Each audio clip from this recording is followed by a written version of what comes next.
Jesús entra a la ciudad para traer esperanza al pueblo, donde salían a su encuentro con ramos dando gloria y alabanza. El Señor esté con todos ustedes. Proclamación del Santo Evangelio según San Mateo. Gloria al Señor. Alabaré, alabaré, alabaré, alabaré, alabaré a mi Señor.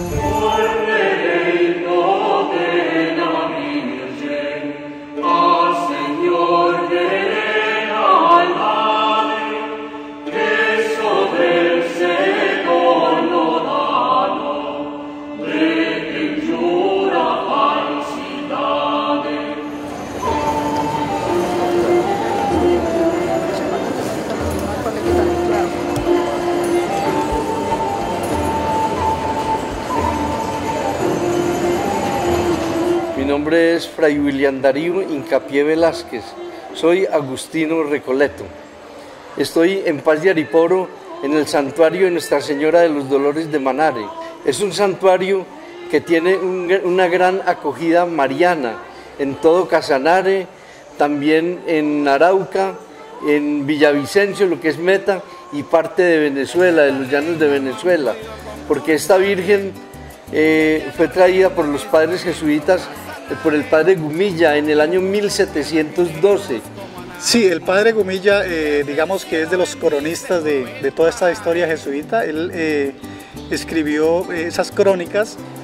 Como se han podido dar cuenta, hay una devoción muy grande a la Virgen de Manare y al santuario. Está muy marcado el folclore llanero con la creencia religiosa, las distintas canciones que se suben dedicadas exclusivamente a la Virgen de Manare. Acá hay un cantor local que hace poco sacó una canción, que es nuestro gran amigo Juan Fuentes. La parulata y el sol, un saludo y un mensaje, proteja a todo llanero que rodillas quiere implorarle a cambio de una visita. Refresque el manto en sus tardes, enjugue el velo de paz de la Virgen de Manare. Se puede encontrar esa canción dedicada a la patrona, pero no solo él, cantores como el Cholo, Valderrama. Yo creo que en esta región los jesuitas dejaron mucho, ¿no? Porque existen leyendas de haciendas o hatos muy grandes como Caribabares, y allí se formaron los indígenas. Yo creo que allí nacieron los llaneros.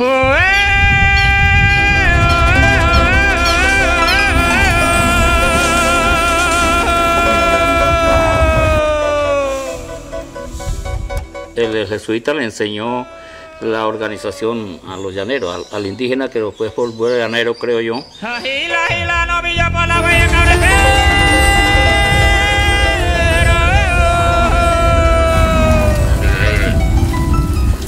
Es bastante difícil manejar 30, 40 mil, 50 mil cabezas de ganado, y para eso tiene que haber una experiencia, y esa experiencia la trajo a través de las generaciones que dejaron los jesuitas. Ponele amor al camino y olvide tu comedor. Para formar la ganadería indudablemente la religiosidad que tenemos los llaneros, que es muy grande y seguramente fue sembrada por ellos.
nombre es José Eduardo Rueda Enciso. Soy antropólogo egresado de la Universidad Nacional de Colombia. Posteriormente hice una maestría en la Universidad del Valle, cuyo director fue Germán Colmenares, que fue quizás el historiador colombiano más importante. Colmenares escribió el primer trabajo de la nueva historia sobre los jesuitas en el año de 1969. Curiosamente, 50 años después de que Colmenares publicó su libro sobre las haciendas, aparece el libro mío que se llama Campos de Dios y Campos del Hombre. Santiago Franco Reyes, soy arquitecto, me dedico a la planeación territorial y a la investigación. Mi interés sobre los jesuitas empieza precisamente de lo que lograron hacer y desarrollaron en el Orinoco, en particular en Casanare. Pues antes de los jesuitas, en el llano colombiano no había bovinos ni españoles radicados en la sabana. Sí había habido unos intentos previos de colonización de la sabana, como lo hizo Pedro Daza a través de la fundación de Santiago de las Atalayas, la segunda población llanera, porque la primera fue San Juan de los Llanos, en 1555. Pero dice la historia que el cacique Manirú, que dominaba la cuenca del Cusiana, destruyó Santiago de los Atalayas y frenó la entrada del bovino y de los españoles hacia la llanura. Eso hizo también que los jesuitas figuran como los primeros que introdujeron bovinos a la sabana inundable.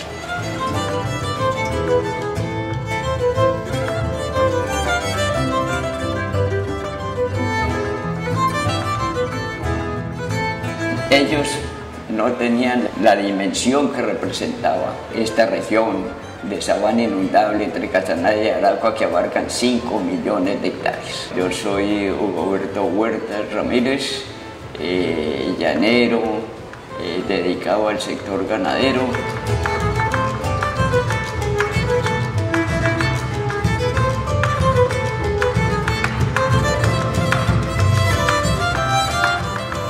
Yo soy Cachi Ortegón, estamos en Yopal, departamento de Casanare, en Colombia. Bueno, como las primeras referencias de los descubridores acerca de la música indígena de estos territorios, de los llanos del Orinoco, es como de pasmo, de desagrado, son horrísonos sonidos, dice por ahí, siempre desde un punto de vista muy europeo está criticando la música. Cuando empiezan a llegar los misioneros de jesuitas y de otras congregaciones religiosas, gente ya de alguna mayor cultura empieza a encontrarle unas bondades a esa música indígena. Entonces hay música, hay danza y hay una manera de cantar. Alguno describe, bueno, y Juan de Castellanos, por ejemplo, in extenso lo que es la música, lo que son las composiciones, algo como épico, encuentran en varios de sus cantares, y otros muy repetitivos. Yo creo que la música en el llano viene con uno, viene, como decía mi mamá viene de nacencia, ¿sí? De nacimiento. Yo no creo mucho en la palabra músico como tal, porque a veces cuando se habla del músico como que trata de extraerse ese personaje de la cotidianidad y del resto de gente. Para mí en el llano, el músico hace parte exactamente de esa esencia del llanero. Llanero que no canta, silba, pero la música siempre está ahí. Siempre está en los cantos de trabajo, en las tonadas de ordeño cuando ordeñan la vaca, en los cantos de cabrestero para guiar el ganado, en el silbo de los vaquianos, arriando los caballos, y todo eso son sonidos, y todos sonidos son música. Y el llano mismo le enseña a uno la música cuando uno se levanta y escucha un concierto de aves. Soy Orlando El Cholo Valderrama, estamos en el Fundo Vida Tranquila, Sabanas del Casanare, llano colombiano.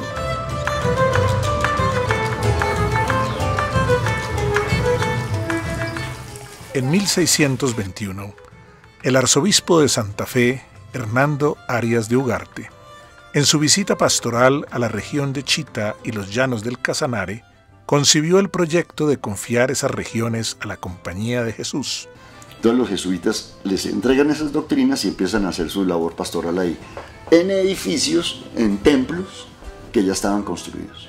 Pero quieren expandirse hacia el norte para poder bajar a los llanos orientales.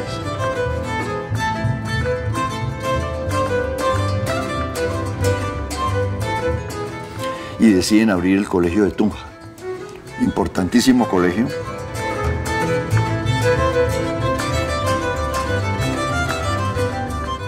En determinado momento permutan la doctrina de Duitama por la de Tópaga, porque quieren ir más al norte, y queda muy cerca de la doctrina de Chita, que la van a tener después. En la doctrina de Chita van a afianzar el camino para la ruta al llano y hacer las fundaciones respectivas de las misiones que llaman del Casanare y del Meta. Aquí en el Casanare, en Meta, en Arauca, hubo una presencia muy fuerte de los jesuitas, la Compañía de Jesús, quienes por allá hacia los años 1600 lograron hacer presencia y venir a evangelizar.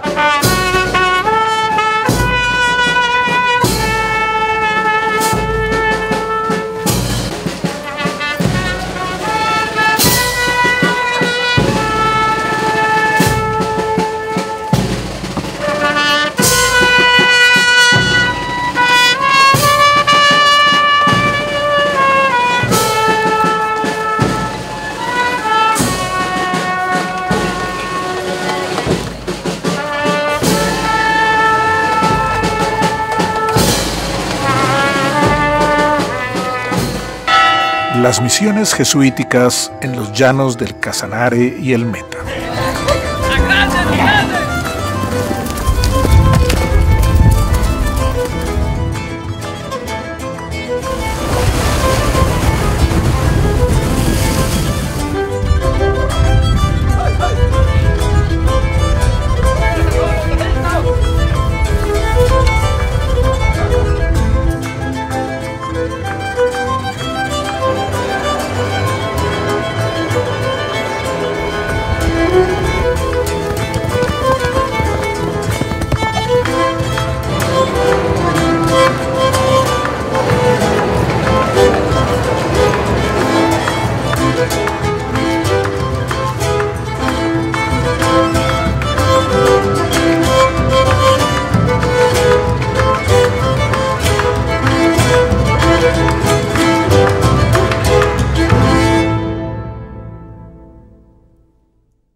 Doctrinas en la estribación de la cordillera oriental entre 1624 y 1628.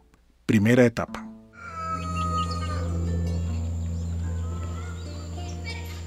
El arzobispo firmó el 17 de octubre de 1624 el auto que confiaba a la Compañía de Jesús 4 doctrinas.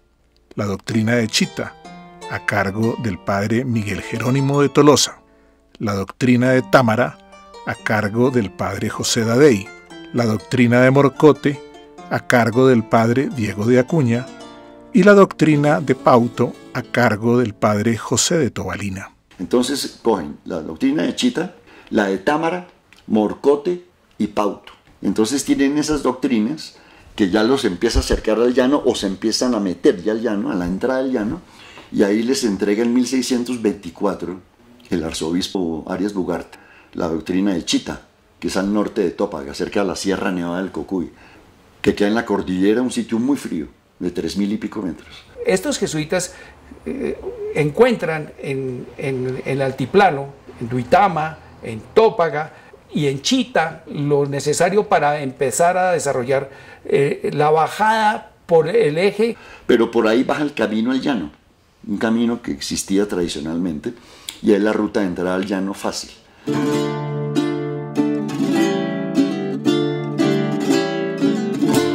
Doctrina de Chita.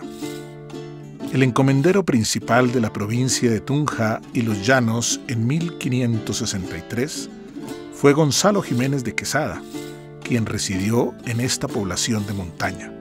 Desde varios años antes del arribo de los jesuitas a la región, existió la presencia de una comunidad de agustinos, quienes reunieron en el pueblo a los indígenas dispersos. La presencia del clero secular fue entre 1620 y 1625, año de entrada de los jesuitas, cuando llegó el padre Miguel Jerónimo de Tolosa.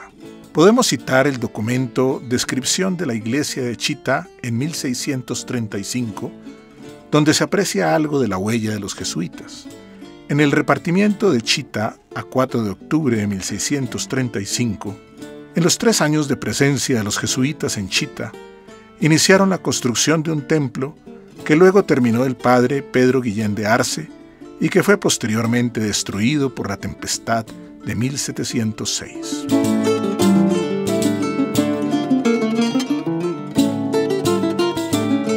Doctrina de Támara. Mi nombre es Víctor Manuel Ramírez, estamos en Támara, Casanare, soy de la diócesis de Yopal y he estado aquí al frente del seminario de Támara. Hay un testimonio claro todavía de muchas personas que bien recuerdan por la tradición esa tarea evangelizadora, donde fueron viniendo, entrando por Morcote, en Támara, que hace parte del Casanare, y allí sin duda se contó con esa presencia. Los jesuitas, primeramente, desde que ellos llegaron, que se organizaron y la intención era atender a las comunidades, evangelizarlas, hacerlas progresar, y mucha organización en agricultura, en ganadería, que fue lo que más tarde enorgulleció a esta región. Propiamente comenzó la vida política y civilizada de Támara cuando el padre jesuita José Dadey se estableció allí en 1624 e inició sus trabajos de evangelización de los támaras. Cuando el padre José Dadey llegó, ya había una especie de enramada en la parte donde hoy es el templo. Fueron sucediéndose los sacerdotes y fueron ampliando esa enramada y organizándola, que es tapia pisada, y encima le ponían palma o en ese tiempo una hierba que llaman paja, y con esa cubrían los techos de la capilla. Por eso se dice que en algún momento hubo un incendio y se quemaron casi todas las casas. El techo era de palma o de paja que por lo seca fácilmente era devorable por el fuego.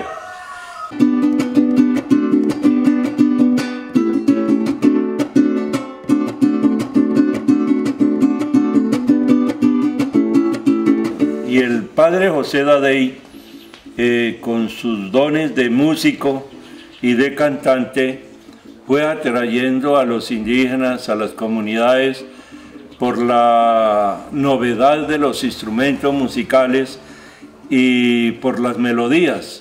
De un lado la música del sacerdote, la música relacionada con la liturgia, y del otro lado la música popular, que no la traía el sacerdote, aunque de pronto la recordara o la supiera el sacerdote andaluz, etcétera, que estaba ahí, pero el soldado de la escolta de las misiones, el comerciante, el administrador de las haciendas, el mestizo, peón, hijo de algún varón español, ya tenía otro tipo de música, que era esa música enfandangada, de copla, de los tradicionales romances. Esa era otra vertiente.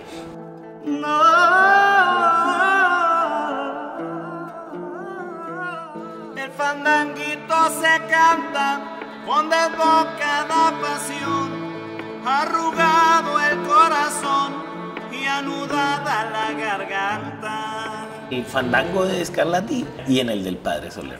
Y en el fandango identifica las células rítmicas que son hoy un gabán, un 6 numerado, un corrido en nuestra música llanera actual. Quizás la manera de enseñarlas era con esos pequeños núcleos, 2 compases de dominante, 2 compases de tónica, repita, es el gabán. O sea, quizás, ¿no? Pero uno lo puede identificar en un fandango como esas pequeñas células rítmicas. Sí, como referencia, porque él recoge de la tradición popular su fandango, lo mismo el Padre Soler.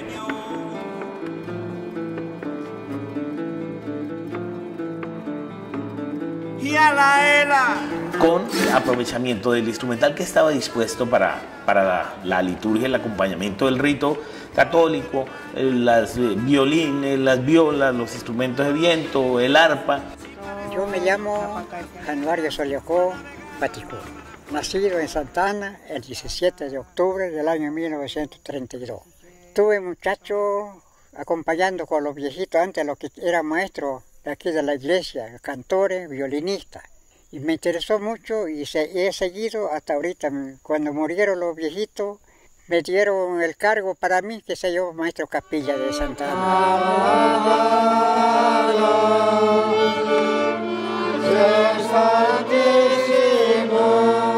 Y después ya incorporaron el arpa llegó después porque el arpa pues de pronto hay gente que cree que es llanera como tal, el arpa tiene otros orígenes. Bueno, el arpa llega al continente con los soldados de la conquista, no con las comunidades religiosas. Eventualmente por ahí se nombra una bandola, alguna guitarra, una vihuela. También se aprovechaba en otro momento para el acompañamiento de cierto tipo de canciones que no eran religiosas.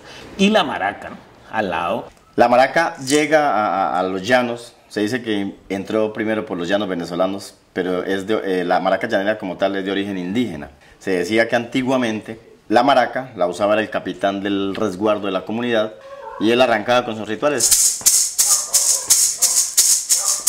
Y el resto de comunidad seguía al capitán o al jefe, se distinguía porque era la persona que llevaba la maraca, una sola maraca.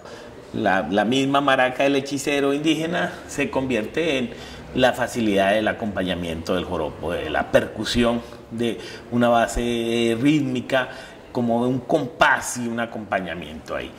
Es donde los llaneros de la época ven que sí se podía implementar, pero entonces no solo con una, porque quedaba como muy renco el tiempo. Entonces implementaron las dos, fue donde se crearon el par de maracas como tal. Como hoy, pues la maraca hecha de la totuma, del árbol de totuma y llena de granos de maíz en algún momento, hoy de unas pepas que uno llama como capachos, lo que también le da un poco el nombre. El capacho, que es la pepa, una semilla que nosotros mismos cultivamos, esto es lo que realmente se llama capacho. Es lo que está dentro de la caja sonora.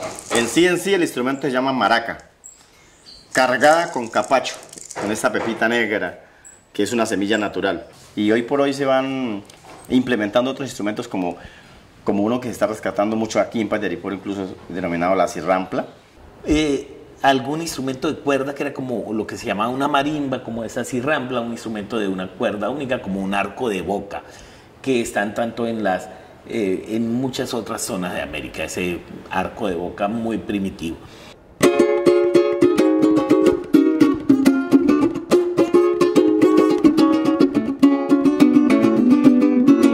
Sí es como una creación propia o digamos un desarrollo propio a partir de una guitarra la guitarra vieja, que era una guitarra pequeña, la guitarra de esos 1500, 1600 y una guitarra de 4 órdenes simples. Esa perdura en el cuerpo, en la talla del 4 y en sus 4 cuerdas. Perdura, se queda, sobre todo desarrollado en los llanos venezolanos, y se viene para Colombia y se impone como un vehículo musical. Adiós, brisita llanera, perfumada con mastranto. Adiós, garza veranera, caminito en lirio blanco. Adiós, espuma viajera, dale un abrazo al remanso para una taza habanera. Tú sabes de mi quebranto, quebranto porque mañana muy tempranito me marcho, me voy para no sé dónde, voy a andar no sé cuánto, cargando en mi corazón las cosas criollas del campo, el canto de ordeñador, de madrugada y descalzo, sumergido en el tesón de olor a ganado y pasto. Me voy porque necesito poner tu nombre muy alto, en Oriente y en el centro, los Andes, tierra de encanto, por allá en el Catatumbo, donde se aprecia el relámpago, pero te juro, mi llano, de rodillas por Dios santo, que aunque me marche muy lejos de mi pecho, no te arranco. Muy pronto hay registro de vihuelas que llegan y de otros instrumentos con la gente, ¿no? A la vez que llegaba la costumbre, la religiosidad, el vestido, llegaban los instrumentos y llegaban las coplas y llegaban los romances. Eso es algo como inherente al equipaje humano, ¿no? La música y la forma de hacerla y acompañarla, más de un pueblo cantor como era el pueblo ibérico. Dentro de nuestras manifestaciones culturales que se fueron construyendo a lo largo de los años, hay una que es el poema llanero, quizá la más primitiva, con esos poemas primero religiosos, donde se tomaba todo el romance español para en verso declamar esas partes de la Biblia, y eso se formó acá en los llanos casanareños. Luego fue acompañado con los instrumentos del arpa, con el instrumento indígena de las maracas. La maraca llanera se toca 3 golpes independientes, que sería algo como 1, 2, sube mudo y marca el 3. Haríamos algo como 1, 2, 3, 1, 2, 3, 1, 2, 3, 1, 2, 3. En el 4 sería algo como 1, 2, tapa, 1, 2, tapa. Esa tapa viene siendo el golpe número 3. En los tiempos de mi infancia, cuando pretendí tocar un instrumento que nunca aprendí a tocarlo, pero pues a charrasquearlo, no existían los tonos. O sea, en ese tiempo se utilizaba algo que se llamaban pisadas, los tonos en los instrumentos de cuerda. Entonces, cuando fui a que me enseñaran y aprender por los músicos muy reconocidos de la vereda, Molaponte, los Betancourt, no existía el do, el la, el sol, no existía eso. Entonces ellos decían, ponga los dedos así, que en el 4 es un la, pero ellos no le decían la, sino le decían, haga un pate perro. Entonces hacían un pate perro. Un si menor era un pate garza. Un sol menor, un chumbadioso. Un fa sostenido menor, peine. Palenque, pate garza mayor y mano de anta, son de los que me acuerdo. Entonces, cuando un músico mayor le decía, y uno iba con el 4 compañeros, le decía, ponga ahí un pate garza, entonces ya sabía uno que era este. Con el tiempo supe que existían notas que se llamaban lo que se llaman ahora.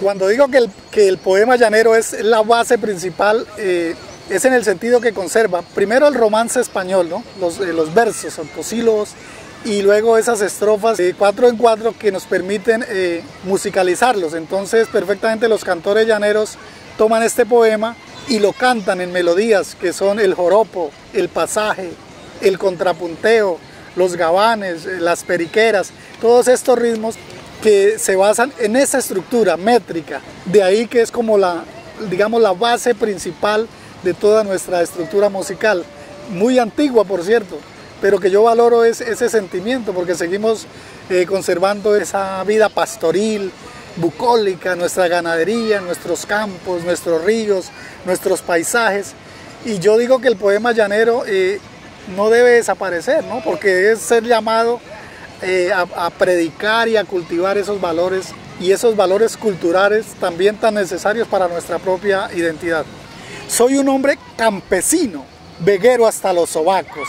Me huelen a hierba verde, a batatillo y mastranto, a guásimo machucao y dulce aroma de guaco, y el tufo que hay en mi boca me huele a miel del guarapo. Hay un trabajo muy interesante de un musicólogo, Edberto Bermúdez, que toma los inventarios de las haciendas jesuíticas en el momento de la expulsión, 1767, y lo resume.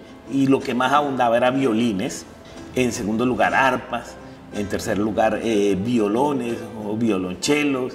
Bueno, seguramente está probado que se le escaparon muchos en ese inventario y faltaron los actos de cofradías, los inventarios de las haciendas, donde también había, y digamos que ya se salía de la iglesia el instrumento. En Caribabare, en el inventario de la hacienda Caribabare, el arpa no está en la capilla, el arpa está, o sea, ya salió del espacio de la capilla y está en la cocina, en la despensa.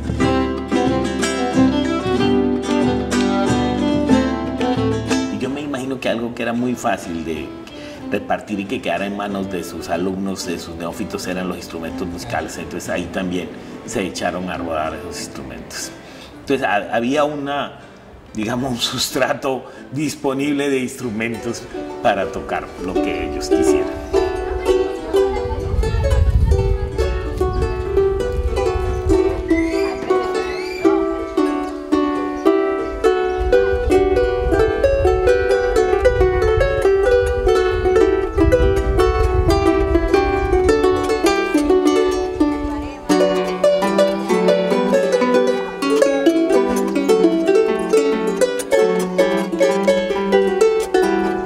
Y casi todos los misioneros de ese tiempo se dieron a la tarea de aprender el dialecto, el idioma nativo.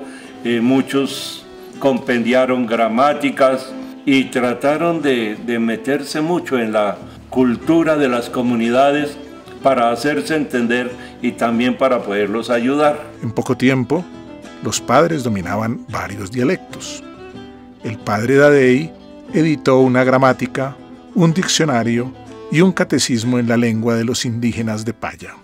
En esta comunidad, en este pueblo, habían varias comunidades nativas.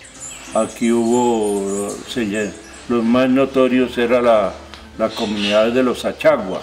Bueno, aquí en esta zona eran especialmente achaguas, luego registran, bueno, parcialidades más pequeñas, no era los betoyes, los saes, los guayupes, los sálivas, los caquetíos. Bueno, hay como toda una gran variedad que uno no sabe realmente si corresponda a una clasificación actual. Gumilla, por ejemplo, se detiene a hablar de los tambores caberres, que eran unos gigantescos troncos huecos que se percutían con palos y sonaban a gran distancia.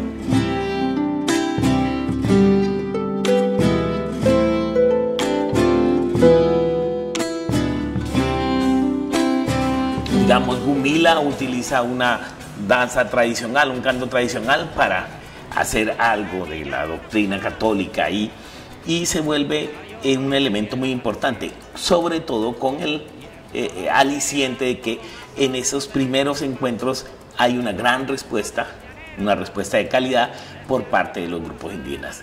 Aprenden fácilmente, son afinados de sí y tienen cualidades y sus voces, la mayoría agudas, siempre se aprecian de encontrar sobre todo voces agudas, ese tipo de registro que aún persiste en la música llanera.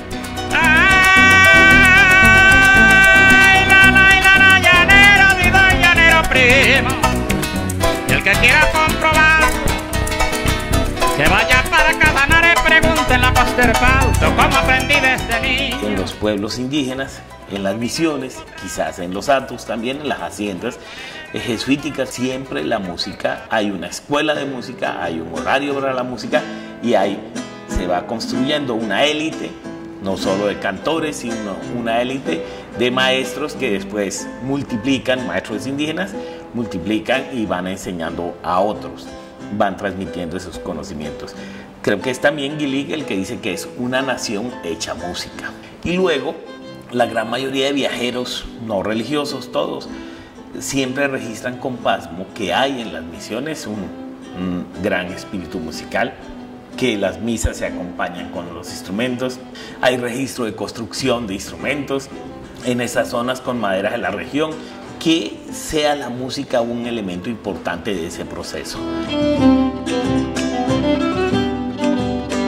Cuando ya se vio que esta tierra era muy fecunda para el café, entonces ya la misma gente empezó a cultivarlo.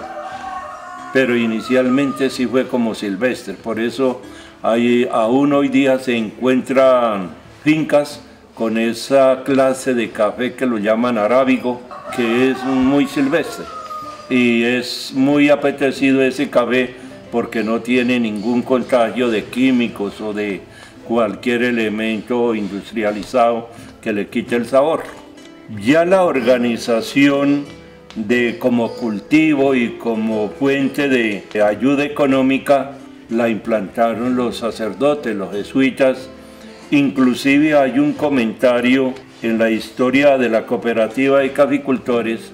Muchas veces los sacerdotes en las confesiones pedían como penitencia sembrar café, porque era la forma de ayudar a las comunidades que tuviesen esa ayuda económica, y prácticamente la impusieron.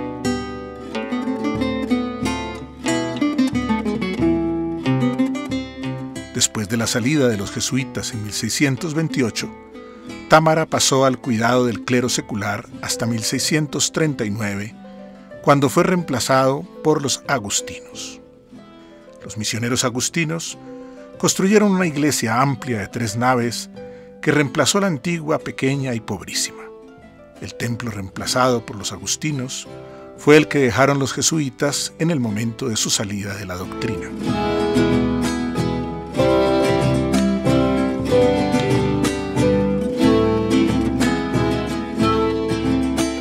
Como valor histórico del Casanare, actualmente se recuperó el archivo histórico de la biblioteca de la parroquia Inmaculada Concepción de Támara.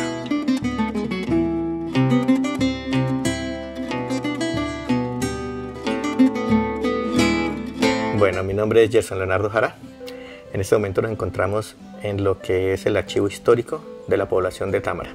Acá se realizó un trabajo el año anterior en unión de la diócesis de Yopal y la comunidad de los agustinos recolectos de recuperación de todo el archivo histórico, que tenía 3 sesiones: los libros, la parte bibliográfica, la parte hemerográfica, que es la que ven acá, y la parte documental. Este trabajo de rescate se hizo un proceso de limpieza, de organización de todo este tipo de material o de masa documental que teníamos acá, que data desde 1644 hasta el año de 1982. Están organizadas por cajas. Cada caja tiene una serie de carpetas y las carpetas están organizadas siguiendo la serie y siguiendo la sección y el fondo. Por ejemplo, esta que tenemos acá es la sección de misiones de Casanare, que corresponde al Fondo de la República, es decir, todos los documentos que hay acá posteriores a la independencia, a partir de la instauración de la Gran Colombia en 1821 hasta 1884, que es cuando nace una nueva sección, que es Vicariato Apostólico de Casanare. Y aquí pues tenemos la clasificación de algunos documentos. Toda la construcción civil, económica y social pues estaba regida desde la parte eclesiástica, y en su momento la iglesia era la salvaguarda, porque este territorio de misión pues no contaba con todos los delegados nacionales y funcionarios públicos para atender las diferentes situaciones. Esa tarea se encargó la iglesia en todo su momento, los jesuitas en la época colonial, luego vinieron algunos doctrineros, luego estuvo en la época republicana aparte de los agustinos calzados, y luego en la época del vicariato los agustinos recoletos. Y eso es lo que reposa en este archivo, toda esa documentación de tipo sociopolítico, de tipo legal, de informes y de todo lo demás, de fundaciones, entre ellas por ejemplo la parte de algunas de las poblaciones como Moreno, Manare, la entrega cuando se hizo la Junta de Temporalidades de lo que fue los inventarios y la entrega por parte de la Hacienda Tocaría y la Hacienda Caribabare, que hicieron los jesuitas a la Junta de Temporalidades creada por el entonces en el virreinato, pues por orden del rey Carlos III.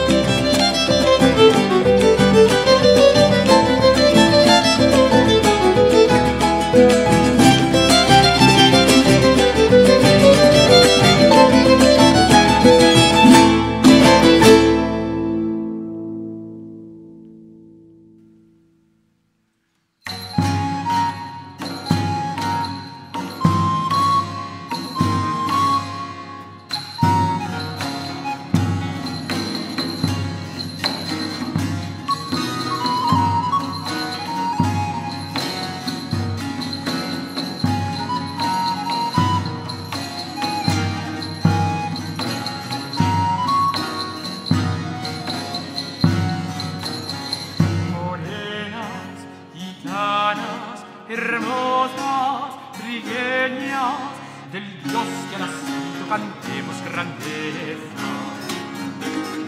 Del Dios que ha nacido, cantemos grandeza. Cantemos airosas, bailemos en rueda. Cantemos, bailemos en rueda. Cantemos que el niño que nace de perla, también es trigueño las tajas lo muestra. Cantemos airosas, bailemos en rueda.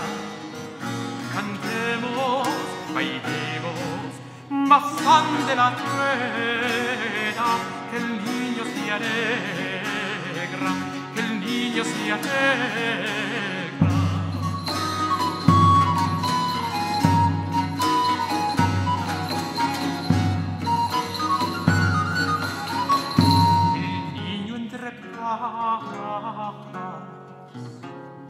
Misterios en tierra, del trigo del cielo, sembrado en la tierra, sembrado en la tierra, mas ande la rueda, que el niño se alegra, que el niño se alegra.